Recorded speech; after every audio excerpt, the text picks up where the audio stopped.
दोन छोटी वाक्य उभयान्वी अव्ययी जोडतात तेव्हा काय वापरायचं आहे? अर्धविराम. गड आला हे पहिलं वाक्य आहे. ऐक नाही बाळांनो, आलाच्या नंतर आपण काय वापरायचं आहे? अर्धविराम. पण सिंह गेला. बघा, गड आला पण सिंह गेला. दोन वाक्य इतके नाही.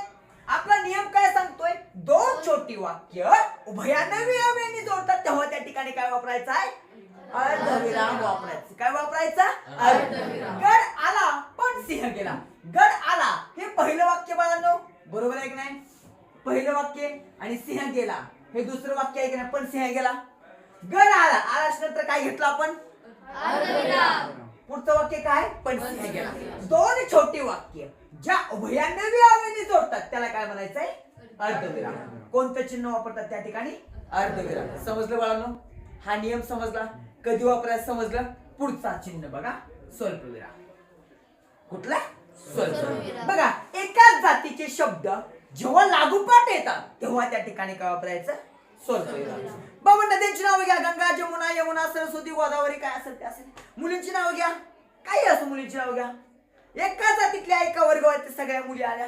अनुजा, श्रद्धा, सोनाक्षी, अनुष्का, गौरी, राजलक्ष्मी, अर्पिता, सार्थकी, सान्वी, आपली हिनं श्रावणी.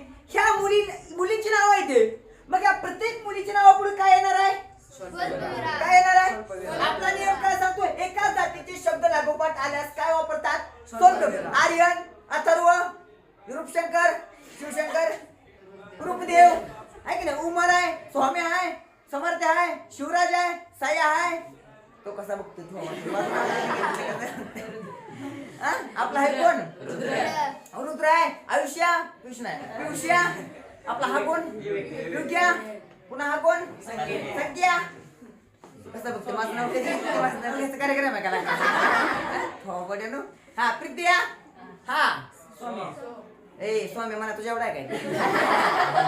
सोम नाव मला ते पप्पानी किती लाडानं नाव ठेवलं असते. कोणी ठेवलं? नाव ठेवलं घेतली काय? आत्याने ठेवलं काय? बरोबर. हा इकडे बघा, तुला असायला पहिला आड बसला तू ना. मुकेश. मुकेश. रूपदेव. एकाच गटातली. हा सई. आपण बाळांनो आज ओके, मला सांगा कोणत्या भाषेची देणगी आहे मराठी भाषेला? विरामचिन्ह. पहिल्यांदा विरामचिन्ह मराठी भाषेमध्ये कुणी वापरली? कुणी वापरली? पहिल्यांदा वापर कुणी केला? कुणी केला? मेजर